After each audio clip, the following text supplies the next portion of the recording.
Manjeshwar ragam junction ಬಳಿ ಅಪಘಾತ, ಗಂಭೀರಾವಸ್ಥೆಯಲ್ಲಿದ್ದ ಯುವಕ ಸಾವು.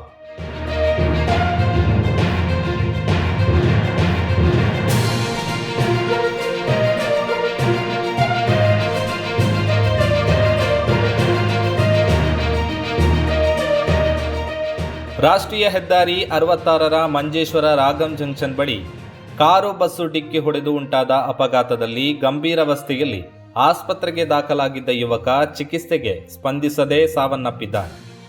ಶುಕ್ರವಾರ ಬೆಳಗ್ಗೆ ಅಪಘಾತ ಸಂಭವಿಸಿತ್ತು.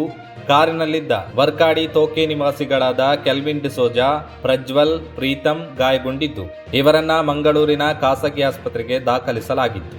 ಈ ಪೈಕಿ ಕೆಲ್ವಿನ್ ಡಿಸೋಜಾ ಭಾನುವಾರ ಸಾವನ್ನಪ್ಪಿದ್ದ.